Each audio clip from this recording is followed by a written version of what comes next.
I feel with every generation there's going to be an existential crisis. It just so happens that climate change is ours. And of course it seems so total because it literally encompasses the entire world, the entire Earth.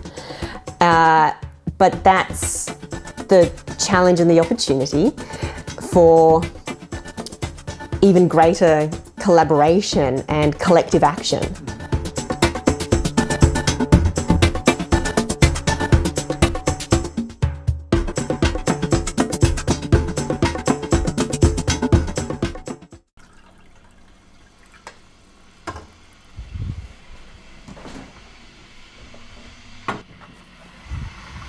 So what I've just done, we had some cold coffee from earlier this afternoon, and I've put the remnants of it in the fridge, and I'm going to have an iced latte tomorrow morning with the leftover of the coffee. And what I'm going to do with the coffee grinds, normally we would put those out onto the plants on the balcony, but what I'm actually going to do is reserve some in a little dish like this. I'm going to pop them into a little dish, and I'm going to add simply some coconut oil that I have on hand, and later tonight I'm going to give myself a little foot scrub. Sustainable recipes with Paula. So my name's Paula Hanasz. I'm a recovering academic.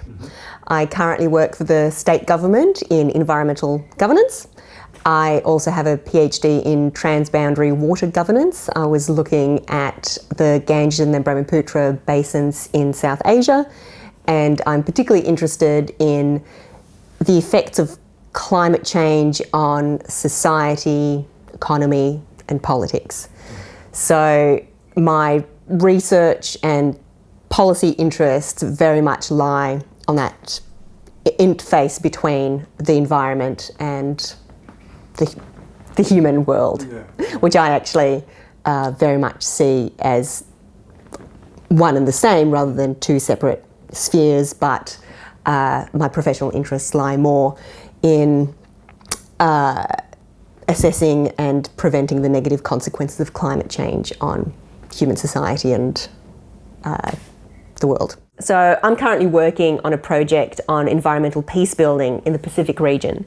I'm looking at things such as overfishing, the collective action problem actually of creating sustainable fishing regimes and enforcement regimes in the region. One of the case studies is actually about the displacement of populations within Fiji due to increasing frequency and intensity of natural disasters, hurricanes, sea level rise, which impacts on availability of fresh water and livelihoods, and again, sort of human displacement. I'm looking at the island of Bougainville and the copper mine that is sort of funded by Australian interest, and the natural resource exploitation there having a profound and rapid sort of impact on traditional social political power structures that have led to violent conflict in which Australia was then sort of involved in terms of creating some stabilisation operations. And this is something that I feel we will be seeing more of in the globe, where, for example, the Rohingya refugee crisis impacting Bangladesh is not just a sort of human security issue and a tragedy and a human rights issue as well, but it's very much an environmental crisis for Bangladesh, particularly the Bundaban district, the Hills district of Bangladesh, which is taking the brunt of this mass influx of people for which the region is not prepared. And you have obviously sort of, human health, sanitation issues, but also the pressure that is putting on fresh water and food, and the environmental degradation is going to have a lasting impact on that part of Bangladesh long after the refugee or the asylum seekers have moved on.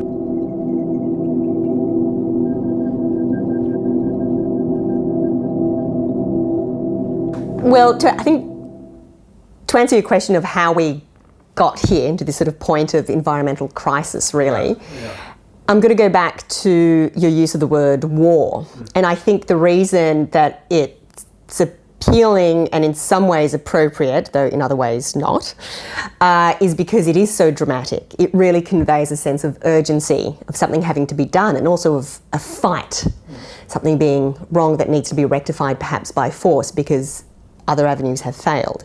So I think the reason that climate change is this issue that has emerged in sort of my generation, but in sort of recent decades particularly, is because it's not immediately dramatic.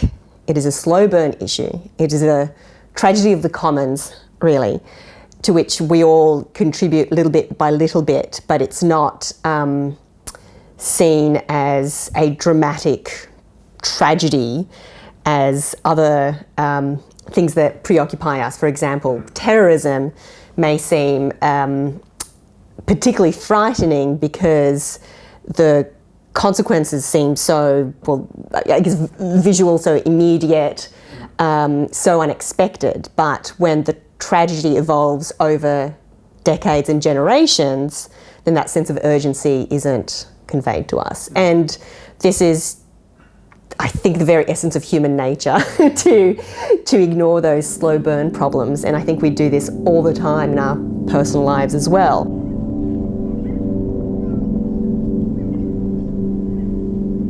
So I think that is partly how we as society, as the world, have gotten to this point of neglecting the environment for the sake of our sort of more daily and more immediate convenience.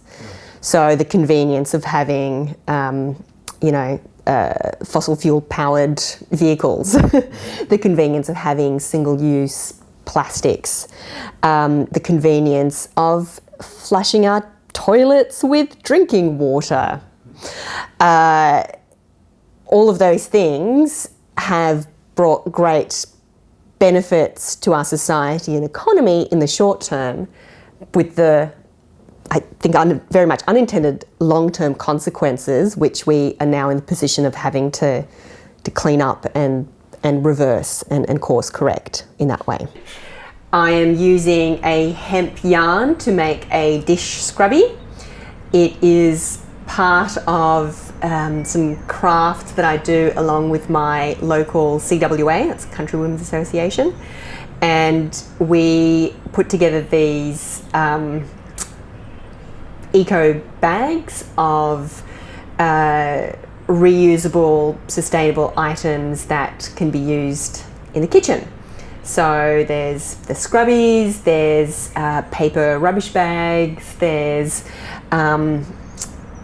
beeswax wraps, and there's a few other items that we each make and sell at local charity events.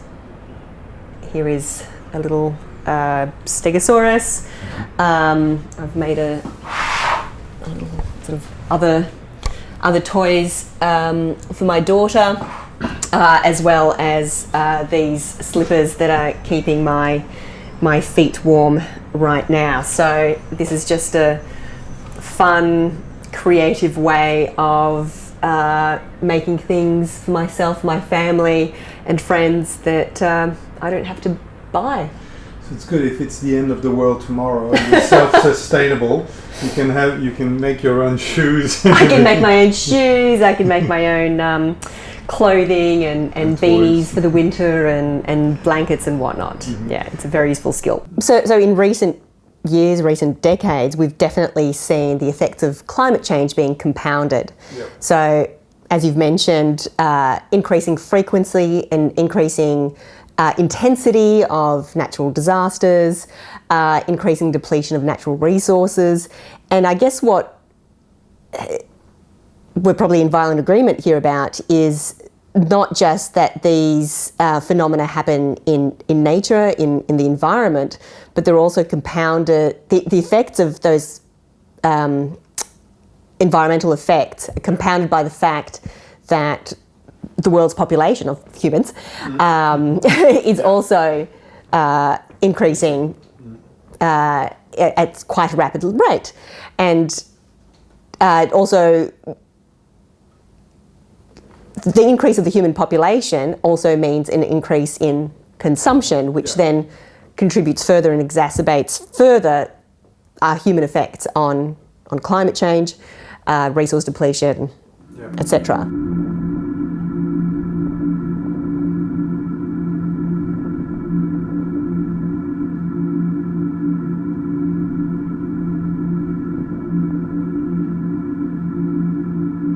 So it's very much this vicious cycle, self-perpetuating cycle. Having said that, I think we can use that dynamic to reverse and turn into a virtuous cycle as well by changing our behaviour at every level, sort of at the domestic, individual consumption level, at the local, in industry, in government, national and international level.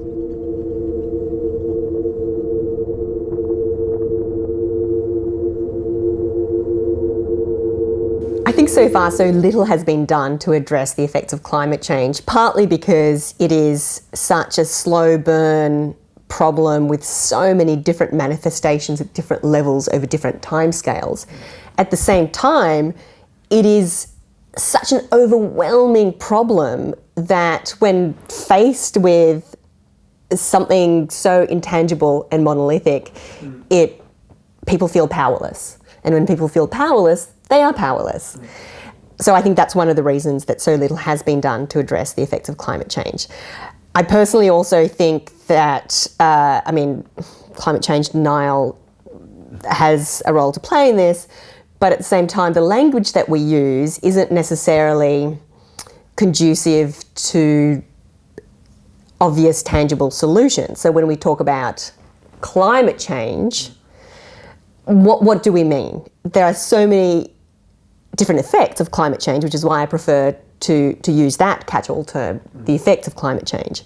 So are we talking about sea level rise? Are we talking about temperature, global warming, essentially, which then has effects on, climate patterns and distributions of, rainfall, and that has effects on natural disasters, the frequency and the intensity of natural disasters. Are we talking about the consumption of natural resources, including water? Are we talking about pollution? These are all effects of climate change that, once broken down to their sort of constituent parts, begin to lend themselves more to avenues for addressing those problems. So I think once we start focusing on more concrete aspects of climate change, those in and of themselves may become slightly easier, more manageable to address in concrete ways.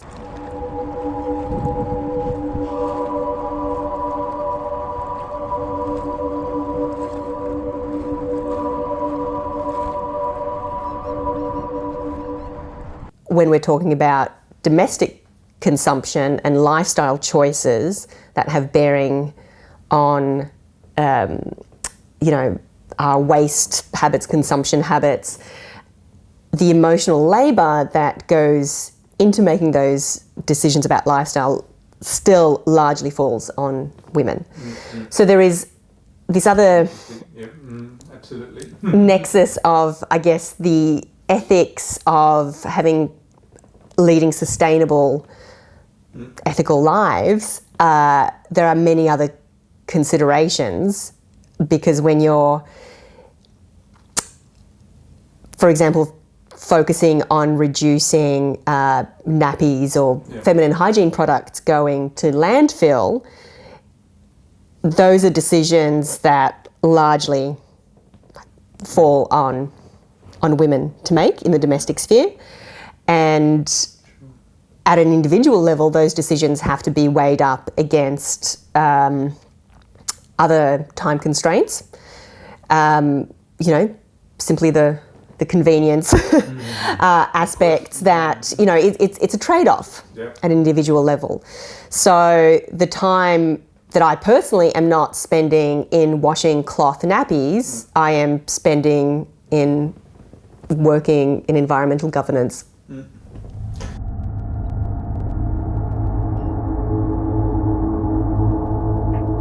Well, in our urban realm, I think there is a slow and quiet shift towards thinking beyond nature in the city and beginning to think in terms of the city in nature. So using green infrastructure as a deliberate planning strategy and thinking of trees and other sort of green vines and plants and herbs as part of the urban landscape and as infrastructure assets to be valued and taken care of and invested in the same way as we invest in the built infrastructure. And I definitely see that through some of my work for the state government, a shift towards that. But it will also require a shift in attitudes from the general population. In Australia, we simply cannot continue living on our quarter-acre blocks and having this ideal of, the big backyard, which you apparently need if you're going to have children.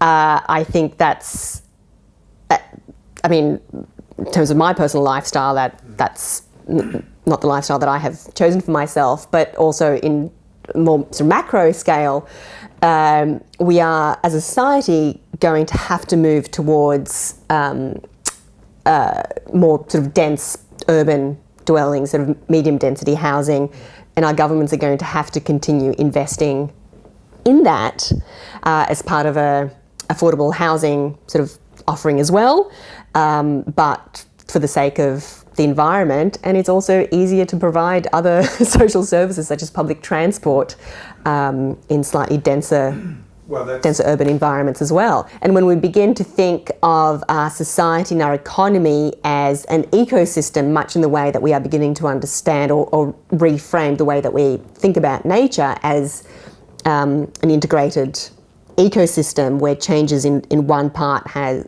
consequences for the other. When we begin to understand our society, our economy, our politics as an integrated ecosystem, then we can begin to think of where our levers of influence and pressure can be applied to best affect outcomes elsewhere in the system.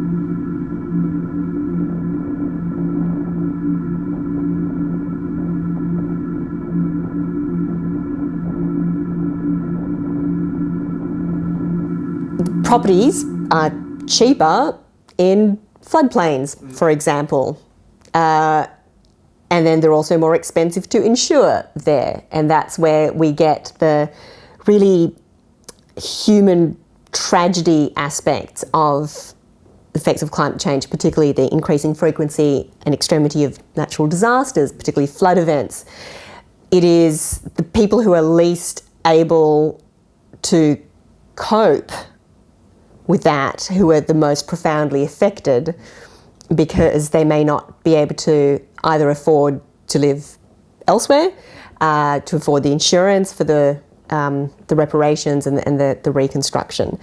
And again, obviously, more broadly, in the rest of the world, we see that as well. So in terms of how do we create political will, well, again, this is the frustrating and the beautiful thing about democracy. It really does reflect, to my mind, the majority, the views of the majority of the citizens. So if you are genuinely concerned with climate change or any other social justice issue, then yes, you can gripe about it on Facebook, like a few posts, or you could channel that energy and time into actually campaigning your local member of parliament, letting them know what is important to you and why they should act in your stated interest.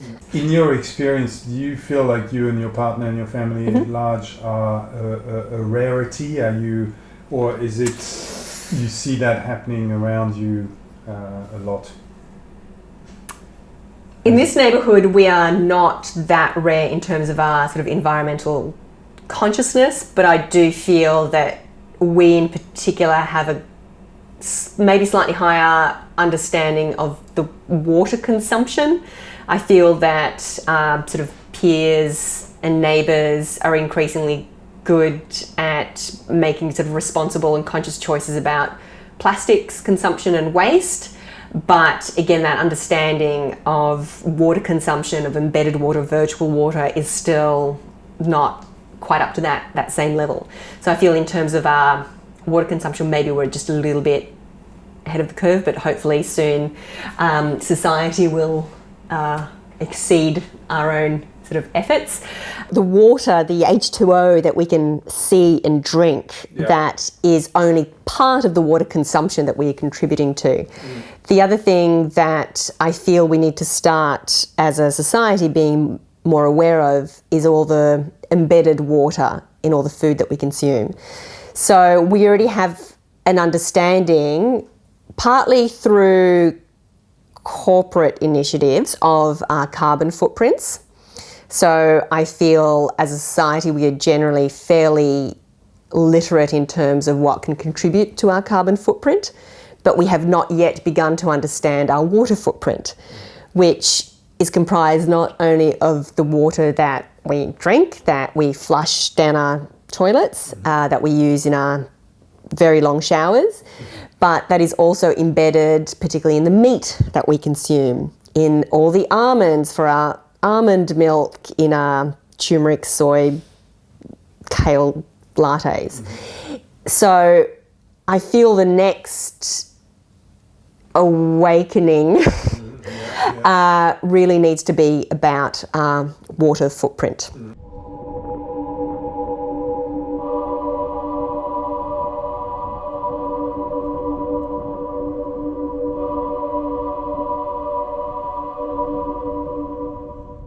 Really, the point about water is that it has multiple uses and therefore multiple values.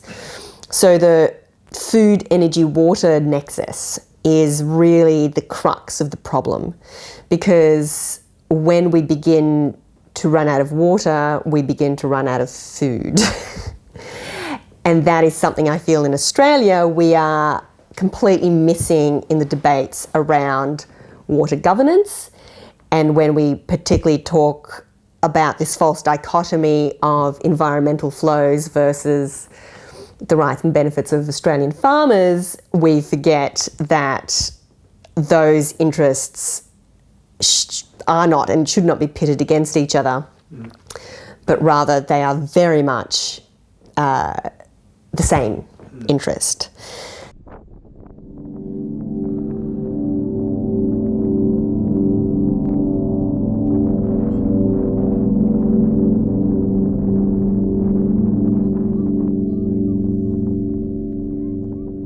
I think as a society we've very quickly become very good about thinking of reducing our, disposable cup consumption, because we've begun to fetishise the reusable cups, which is great, although when you begin to think about the embedded energy and the water that goes into producing either the glass or the plastic, then that only becomes a net good over thousands and thousands of uses of that cup. So getting a new one every couple of months may actually not quite have the same positive effect as we sort of imagine when we sort of feel good, warm and fuzzy for buying a reusable cup.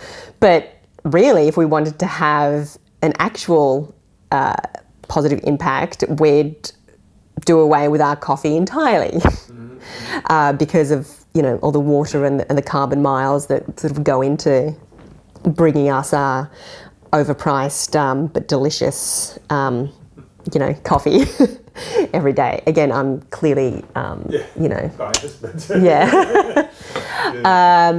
but I think sort of thinking more about the food that we consume, obviously where it comes from, how it has been produced is part of the story. But look, as individuals, we don't all have to become vegan. I would suggest, however, that we all have a long, hard think about what it would take for us to go part of the way towards being vegan. For me, I'm not giving up cheese. That's a hard no for me. I know that's my limit. But beef, I can live without it.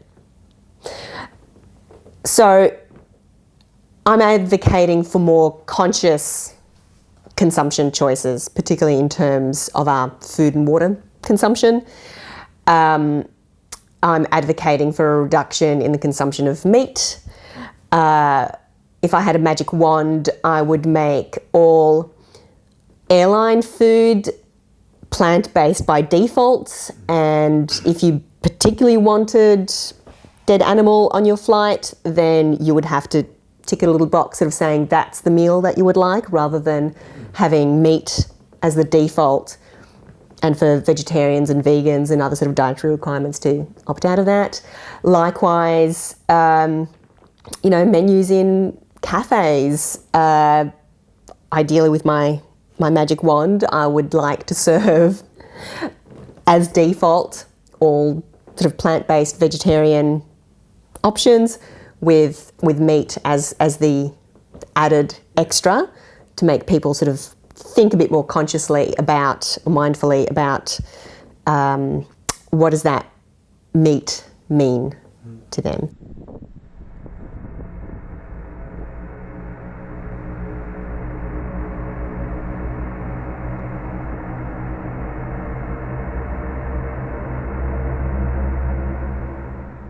But you can do no right. You know, if you want to move away from drinking cow's milk and want to shift towards more environmentally sustainable sources of a milk-like substance, well, soy is possible, sort of problematic in other ways. Almonds have a huge water footprint, and the bulk of the world's almond supply comes from California. So you then have to think about, well, the carbon miles that are that entails, but also the ethics of purchasing such a product that has such a high embedded water content from a place that may be going through drought. So there is no one solution to this. It is incredibly complex, and we are never going to live perfect ethical lives. What's the solution? Talking to each other, having a long, hard think about what is more important. For example, for me, that as a water security and water governance expert, the water footprint's particularly important to me. But then, buying something that's been locally produced, or maybe that's been the human labour that has gone into the production and the distribution and packaging of that product, to me, as far as I'm aware, should also be, ethical. Ethical labour practices are important to me as well. But then I'm also middle class and educated, and I've got the privilege of being able to ask these questions, to shop at places that I know are fair trade or organic, and that's not for everybody. So ultimately there's only so far that our individual choices will go. There have to be these system-wide changes. Look, the other thing that we do for our child is buying only secondhand clothes and toys. Basically, all of the toys that you can see here are either secondhand or they have been given to us as gifts, and they will certainly be put back into that virtuous cycle of items of children's clothing and toys. Here is my daughter's favourite book at the moment, which I also found at an op shop. It's the Waterhole by Graham Base, which for me as a water governance specialist just warms my heart. It's basically just a very beautifully illustrated book about what happens when there's no more water. And again, I think partly, again, in terms of the individual consumption and lifestyle and behaviour, it's going to have to be tied in with creating status in society around living frugally. So that's why I think the popularity of the reusable cups is positive, overall positive, because whilst I think for many people it's a fashion accessory to a large extent, ultimately it does make people think about the effects of their daily actions on the broader world.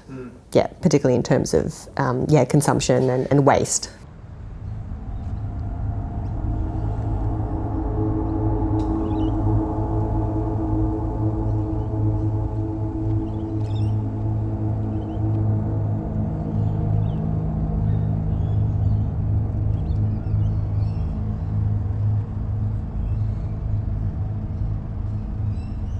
I think the parallels with tobacco companies are just very clear, where again the science was obvious, the massively negative consequences of the industry were obvious, but as long as there could be a profit made, the profit will be made. And I think that the same thing is definitely happening with fossil fuel and other sort of extractive industries. But this is where we sort of come down to providing incentives for industry, for investing in renewable energy sources. And I think partly that must come from government, from governing incentives and investments, but also pressure from consumers. I mean, in the Western world as well. Having said that, not to sound like an apologist for industry, I also think sometimes the most interesting and beneficial initiatives can actually come from within the industry, which can sometimes actually be a lot more agile than government and policy. And it can be in the interest of particular companies or industries to actually protect the environment. So I'm very specifically thinking of, for example, the world's largest soft drink producer, which may have factories in developing countries, but requires clean water. And so it's in the interest of that company to, for example, invest in good water stewardship. Likewise, I think all the sort of fast fashion, coming back to your earlier question about what is the most sort of pressing issue, I think fast fashion is also a massive problem. Fashion, actually, I don't know. What is fast fashion? How are you asking me this? All right. Sorry, Well, I'm old. What is fast? Where was your shirt made? The shirt, probably China. But Probably China. How was it made? Yeah. When are you going to throw it away and get a new one? Well, hopefully Not soon. Hopefully not soon, right. But when you've got, these clothing companies that sell, have new collections no longer every season, but perhaps every month, it sort of perpetuates this impetus to consume, to buy.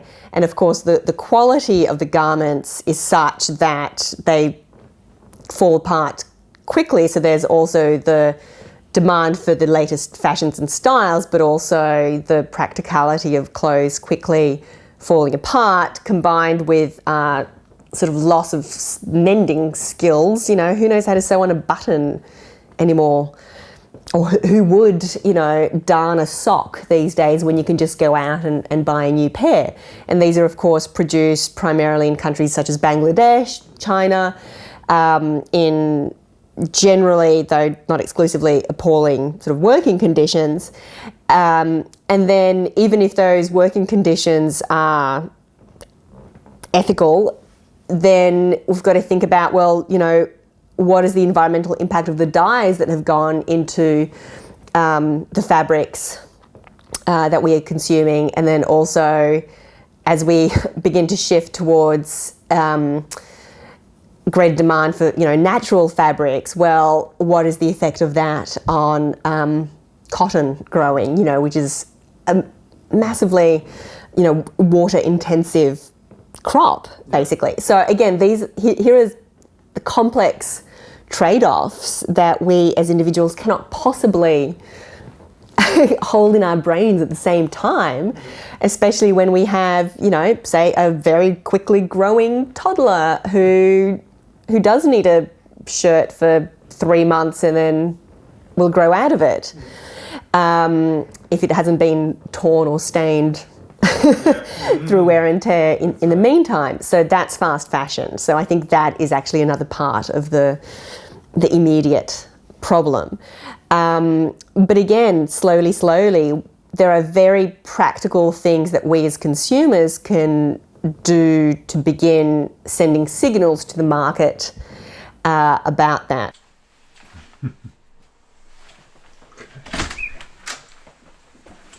Am I locking you in? Yeah. I love the hat, So I went away to a tree planting on the weekend. Sorry, not this weekend, last weekend. And was having a conversation about how I use newspaper for poop scooping for the dog. Excellent. Another way in which dogs leave less of an environmental impact than babies? My dog, maybe. I don't see anyone else doing it, and it is fraught. It is fraught. Look, I think the deterioration of public trust in government, institutions, and authority generally is a not new phenomenon, but a particularly worrying one, not just in terms of environmental governance, but also social, political, economic stability. I think it is definitely troubling to see lack of engagement with democratic processes. Having said that, I think society and governance structures have always tended to get more and more complex and will only continue to get more and more complex, which means there is in some ways a diffusion of authority and power that is novel in this phase of shifting,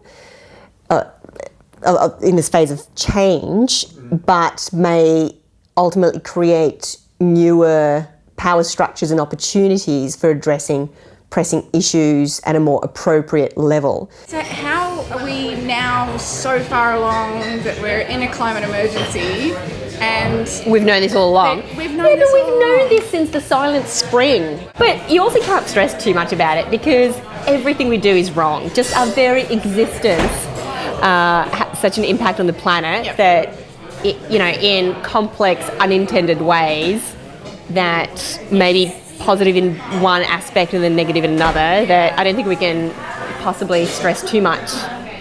Well, that's actually where I was going before when I was saying about using the newspaper. Yeah. Bin liners and things like that, and to wash the windows. Like, Yeah. I cannot get windows clean with a squeegee. I can get Absolutely. them clean with wet newspaper and then dry newspaper. And Yep. It's awesome, and I love it.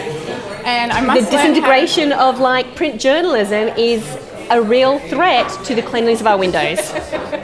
So I think the power structures are definitely shifting, sometimes for the worse, which is why we're sort of seeing these sort of unexpected rises in populism around the world, which to me is a sign of people's overall discontent with the status quo. And fear. And just a itching for change, which can be harnessed for more positive, in my in what I conceive of as a sort of a positive ideology. But I definitely think there's increasingly novel ways of making human connections across the world on issues of mutual importance. And that's why I actually think in times of political uncertainty, it's all the more important to engage with the political process. And like I say, if you feel dissatisfied or disempowered by the politicians that you currently have, well, the system already exists for you to make the changes, be that in terms of voting for someone who more aligns with your values, if that candidate is available. If not, then campaigning your existing local member to raise the profile of the issues which are of concern, or yourself running for local council or other levels of government. We sort of forget that is open to any old fish and chip shop owner from Queensland.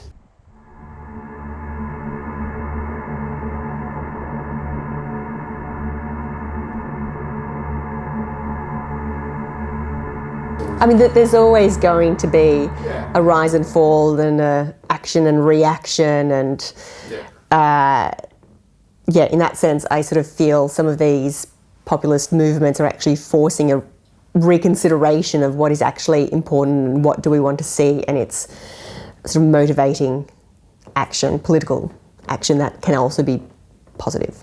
All of the responsibility is on the us as individuals. And that's bullshit. Sort your recycling properly, not put it in a plastic bag, not use a plastic bag, not. At the same time as we're being told to buy, consume, and therefore you must also be buying, new things regularly. All the plastics you have to keep replacing. Yep. So on one hand, we're being told to consume. On the other hand, then the onus of responsibility is placed back on us. Yeah, so, I go to incredible lengths. I now shop at 10 shops instead of 2, right? Yeah. So I go to the dairy for the milk, and I go to Meatsmith because they wrap it in paper. Exactly, yeah. Although I'm a tiny little bit concerned about the glossiness of the paper. I'm not sure. I have to look more into it. And actually, their reusable bags had just arrived when I was there, and they were unpacking them. And of course, they each individually come wrapped in plastic. So even if you're buying a new shirt, right, at a shop that isn't locally made, that has arrived in plastic, in a box, in plastic. It's the whole chain is broken, and then as the consumer, you're the one who's got to make all these decisions. And shopping at 10 stores is not a problem for me. I don't have kids, but it takes 6 hours on a Saturday. Right. And I love it because it's all sort of, local things, but it's still effort. The effects of climate change are very much a threat multiplier in terms of other existing social, ethnic conflicts and instability and outright violence as well. So it's not necessarily that, say, drought in Syria caused the Arab Spring, but the confluence of environmental factors such as drought combined with decades of agricultural mismanagement combined with corrupt governance and the perceptions of inequitable distribution of environmental resources and food insecurity all combine to exacerbate other social and political tensions that ultimately came to a head in a sort of perfect storm of instability. And that's why we can't simply say climate change causes human displacement. It's not that linear.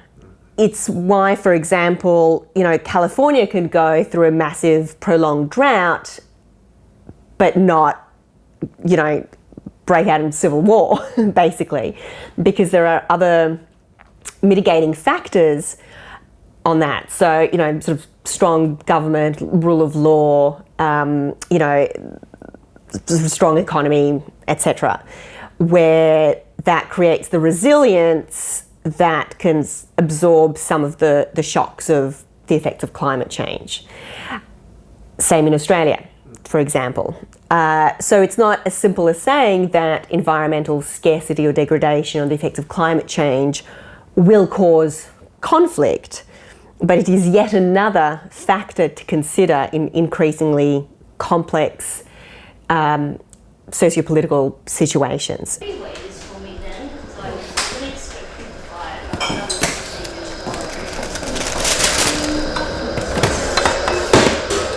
So why do you come here, Paula? I come here to satisfy my child's insatiable need for sultanas, which she consumes ungodly amounts of. And what's special about the sauce then? Well, this place? I really like the convenience of it. I'm super close to where I live. I love that I can bring my own containers or put things in paper rather than everything coming wrapped in plastic. But most importantly, I like that I can buy as much or as little as I need. Yeah, it's crazy to be buying these sort of snacks in plastic or foil.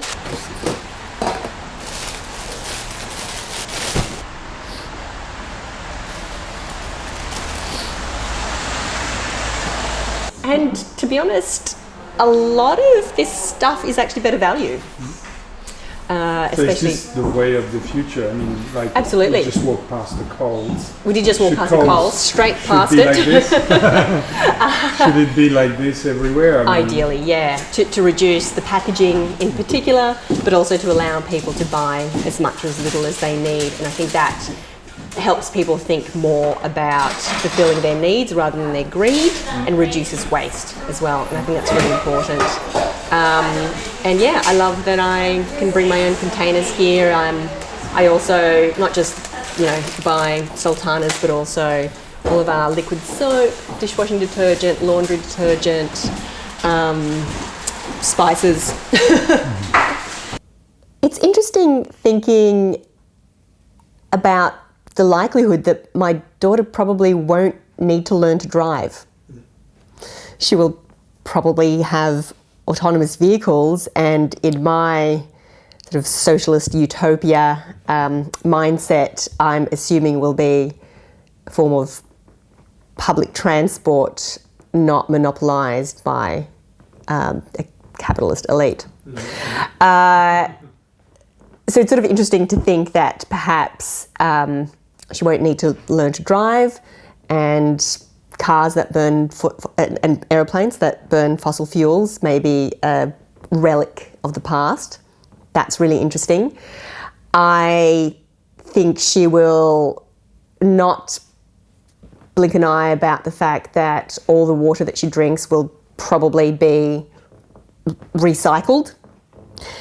I think she will not think about the fact that most of the food that she consumes is plant-based, locally, maybe even hyper-locally produced, probably using a lot more fertiliser that's a byproduct of human waste.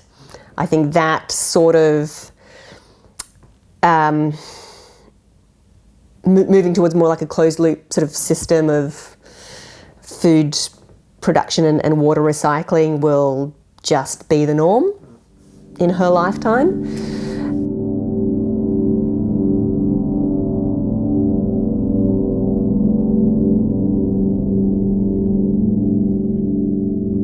I don't have the emotional energy to fear for her future. I would rather channel my emotional energy into the now and what's within my physical capacity and within my capabilities to affect today, because the future has always been unpredictable. That's, I think, a defining characteristic of the future.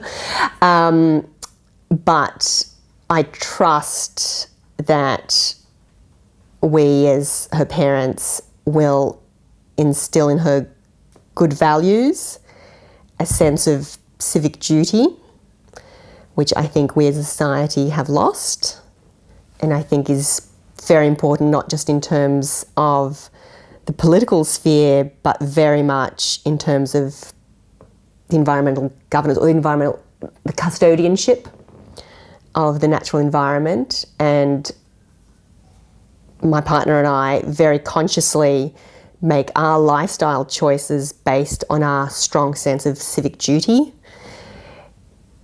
And I hope that we instill that in our daughter. In fact, when she was born, we took her home on the bus because we don't have a car. So I don't fear too much because I think that's a waste of my emotional energies, and I trust that she will make ethical decisions and lead a productive life that benefits the society and the planet that we leave to her. And there's also Mars. I'm sure she'll be able to just migrate to Mars when this planet's no longer viable.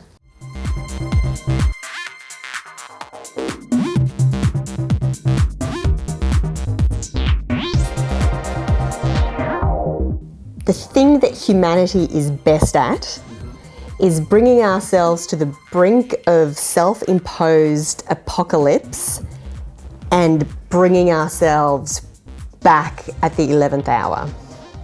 I think with every generation there has been an existential crisis, and it is the fear of what world we are leaving for our children that makes us course correct just at that very last moment.